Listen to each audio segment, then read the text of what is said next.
Are you yourself advocating for civil war? Or what measure do you think should be taken to solve these other problems that you mentioned? And I just wanted to ask you whether you are an anarchist.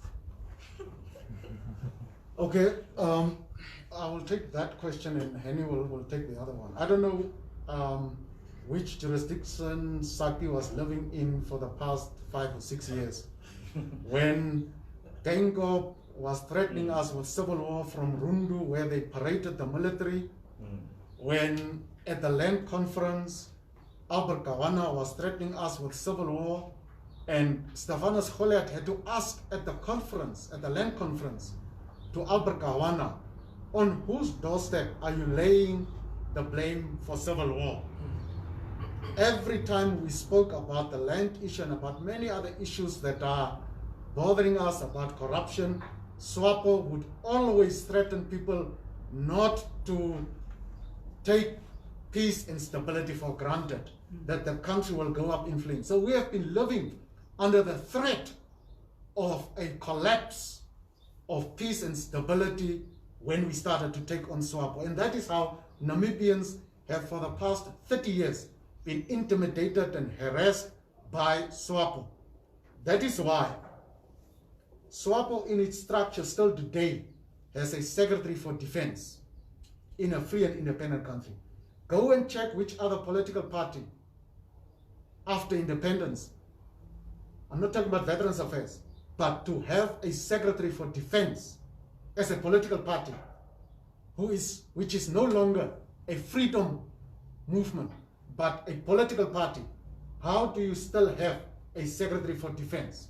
What does it tell you about the political and ideological posture about such a political party? Secondly, we have been responding in preponderance to threats that we were given all the time. We don't go around here or anywhere propagating for civil war. We never do that. Rather, when you listen carefully to what we are saying, we are always warning about the seeds of social discontent, about the seeds of injustice, about structural violence that currently exists in the Namibian society, in state institutions. And we've always been telling many of the listeners, including the journalists, to go and look at theories such as those of Galton, where structural violence continues to be a defining hallmark of the post-colonial, post-independent African state. You can see it even now in countries like DRC, where structural violence is what is used to impose the will of the political elite on the poor and the vulnerable. Institutionalized violence. It is precisely because of that institutionalized violence, which the media sometimes doesn't question, that a Minister of Defense can use a military parade and point his guns to a section of the Namibian community. You should have asked why he is pointing his fingers, but more than that, his guns, to a community in the Republic of Namibia that is not even propagating for picking up guns, but merely is participating in debates around the direction of the country, about the state of the economy. So if you ask questions of civil war to a political party leader who is not in government, you would first be advised to go and read how the construct of the post-colonial African state has been the gatekeeper of violence and has continued to use taxpayers' money to further and further erode democratic space and further strengthen its violent monopoly over citizens throughout this continent. Even those revolutionaries like Kwame Nkrumah, then became victims to structural violence that they were fighting against. They became, rather, not the victims, but the perpetrators of structural violence. So analyze my statement in the broadest possible historic trajectory of where the society of Namibia and the broader continent of Africa has found itself. I have also said, Saki, before you came, that Swapo's playbook is an exact replica of ZANU-PF's political playbook. And that gives you an indication of how ZANU-PF threatened legitimate voices with assassinations, with harassment, with exiling leaders, with poisoning them, as they have done with Morgan Changra, with beating up political opponents, including social re-engineering processes that ZANU started, which even uprising in Matabeleland that resulted in the mass murder of a huge number of the people of Matabeleland and so on. Swapo follows that playbook to the letter and the spirit, and we see it every day becoming more and more evident. Now, the rule of law applies not only to a government, but it applies to people. Today, Saki, ordinary Namibians who didn't take land from anybody in Okahanja, who after 60 years, after 70 years, some of them, I went there, they told me these stories, have never owned a piece of land in the place of their birth, today are appearing in a court in Windhoek, where in the affidavit of the minister,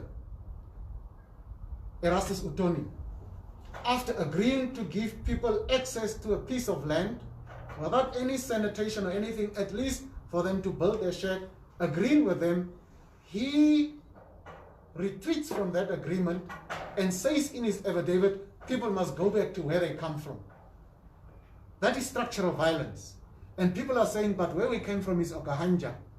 That's our land. That's our ancestral land. We come from Okahanja. When we have to go back to our ancestral land, it will be Okahanja. We just want access, not even ownership for now, just access to a small 200-300 square meter land to build a shack. And this government, on the principle of structural violence that they impose on communities, decides to send in massive numbers of military, massive numbers of police, and they were beating people actually in Okahanja 2-3 weeks ago. 2-3 weeks ago. These are unarmed women, older men, and children. Structural violence. Structural violence. This is what we're exposed to every day. So when you're asking that question, analyze the historic trajectory, not only of this country, but of the continent, and locate the question in the context of the frustrations that legitimate democratic forces of the post-colonial continent have for years expressed, for which they have been killed, been imprisoned, as is the case now in Zimbabwe, for which they have been assassinated. You can go and look at Bobi Wine and the sufferings in Uganda. You can look at some of the things that are being done by Magufuli in Tanzania. You can even look at DRC. You can look at other countries in West Africa where democratic forces are subject to institutionalized violence of the state. Now, there comes a time when people and the fears they have for life, for liberty, becomes irrelevant. There comes a time in every man's life where you can run into an oncoming military vehicle for the sake of the future of your children. When a ruling party decides to diminish your citizenship by imposing other citizens on you in the place where you have the right to determine who must govern you, when a ruling party diminishes your right to freely and fairly and without any hindrance or let to express a vote for a party of your choice, when such a ruling party does that and continues to do it blatantly, you surely can start to defend yourself. You surely can start to defend yourself. So I've never been someone that propagates for violence, unlike what you are saying. Never. I have propagated for defense of rights, of freedoms, for responsibilities that we have toward our children and future generations, that we must give them a better country than we have received from our forebears. And in doing so, the language sometimes is very tough. The expressions and the conduct is sometimes very hard to comprehend. But the truth of the matter is that we do not have any single monopoly force. We do not even have, even if you search now, even inside these offices, a single machete or a single stone to throw to an army. We don't. All we have are our bodies, our minds, and the vision that we stand for to improve this country. So when you are structuring the question in the way that you are doing, it betrays, at least for me, a particular orientation that perhaps wishes to propagate that LPM is a violent movement. Because you are saying, I've listened to you for many years, and you have always spoken about violence and so on. After the elections, I remember when I was speaking at Tila's guest house, I said, I now understand why in some African countries, after elections were not done freely and fairly, some people started to take up guns. I said, I now understand. There was a friend of mine from the US that said, oof, that talk is not good. But when I explained to him that I now understand, he actually became much more radical than I was. When Zacchaeus, a political party, has done honest work to mobilize people on the basis of political programs, on economic policies that will implement, and you have convinced people in the country to follow that vision, surely you are allowed to be frustrated, but we don't get frustrated. But you are allowed to be irritated and to be extremely concerned when another political party doesn't use the same instruments to garner support, but uses other instruments that are outside of legitimate processes to claim an artificial strength and therefore to rule you with impunity and to pretend that they are in charge while they are not. Within the democratic space, and this is the last one I'm making, and he will answer the other. Within the democratic space, surely people have a right to rise up, to speak up, as Mandela did, as Luther King did, as all other people did in fighting for the freedom of this country. And that is the right that I'm asserting in the most progressive and patriotic way. And that's all we are saying. As we said, it's painful for us to be speaking about Namibians being transported from one part of the country to impose a will that does not exist on other communities. It's painful. It sounds divisive, but that is the truth that we are faced with. Annie? All right, thanks to Sheligan from Eagle FM. Know what they say in the Communist Manifesto? Karl Marx and Engels wrote a good thing. They were looking at the class interests, the antagonisms that exist. And there is a famous quote, the history of all hitherto existing society is the history of the class struggle. So as long as there are human beings, the class struggle will never end.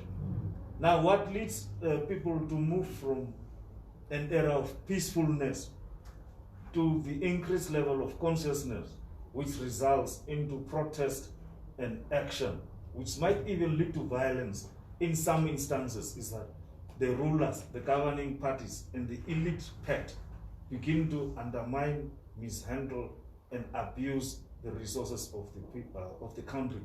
Now, this is typical. How did Arab Spring start? It started with Mohammed Bouazizi set himself ablaze. The guy was just there in the street trying to sell tomatoes, onions, and the police comes and harassed him. And that's how it started. Today, we have the aftermath of the Arab Spring, which I'm happy. It removed guys like the ones from Egypt, Mubarak, and Gaddafi. The extraordinary crazy person like Gaddafi was removed. And by the way, he's a friend of Swapo. Maybe they are copying tactics from Gaddafi. So that's why I'm saying, you can be pretending to be peaceful for the next 60 years, but there will be a time when people will begin to turn against you. We can learn from ZANU-PF. I was once in a hotel at the former Sheraton, the Rainbow Towers, with Pendukeni Volaitana and Patrick Chinamaza. They were telling us, Chinamaza was complaining how the US ambassador then trained teachers, because they were using teachers as the at the elections. Now these teachers, long time, turned away from ZANU-PF. So now they were complaining how the American ambassador, I think his name was Dell at that time, used and trained teachers to turn the system upside down. That's how ZANU and Mugabe lost the 2009 elections, which Mbeki went and reversed later on. So history is very interesting, and we are not far from it. Now you are asking whether, by implication, Swapo and us are now the anarchist party. And I see that's the same trend that Tito Mboweni, the failed minister of finance in South Africa, is trying to do. He always tweets whether EFF and Malema are anarchists. In fact, he used the word Bakunist, Bakunin in philosophy. Now, we are not syndical anarchists. We are not at that level yet, at least for now. But events that are happening in Karas and Harta, where people are being transported to go and register as voters, is painful. And we cannot tell our local people at the ground there what they must do. There are leaders there at their own, on their own. So we can't dictate to them, do A, B, C, or D. And especially when people from the parliament, like Lucia Vetpoe Mbumba is doing, it's wrong. So we need to talk to Maureen Hinda, and the others must know, and especially Lucia Vetpoe Mbumba. She must know that it is wrong what they are doing. People's patience will run out. Now, on your question of the Vilo and what he said, I think at the graduation of the soldiers, recruits, last month. Now, there are two things there. One, Vilo is the Minister of Defense. He used the army platform, space and time of the army, because he forgot that he went there as a civilian, just in line with his duties. And now that same Vilo, by the way, I removed the foreword that Hake wrote here. He used the Constitution. All of us, as members of parliament, pledged to uphold and to honor this book. Now Vilo goes there, knowing that he is a minister, member of parliament, and the executive. And then he issues, at a military parade, a very serious threat to the white community of this country. You know what it amounts to? First, he's telling the new recruits, be ready. There is a real enemy, no longer an emergent enemy. There is a real enemy, they are whites. We must target them. Now, in terms of the United Nations Conventions, that can be classified as hate speech, crime against humanity, war crimes, and genocide. And now the responsibility to protect, R2P, is very clear. Once his term of office is over, while he is still there, UN can come and grab Vilo and take him to The Hague for war crimes. Because what he's effectively doing is that after the white community, who is going to be targeted next? By Vilo. Now, there is a Catholic during the times of Hitler, you know, who was saying, no, first they are starting with the Jews. I kept quiet. And I kept quiet. Then they came to probably the Christians, I kept quiet. Then they came to Catholics, I kept quiet. And then next, they came to me. Now, today, he's issuing a very misguided statement. I don't know, a man with a mosquito brain like Hilo, who does not understand economics proper, who told him that white monopoly capital is actually the white people that own it. No. If you start imperialism, colonialism, and how, even during the times of Karl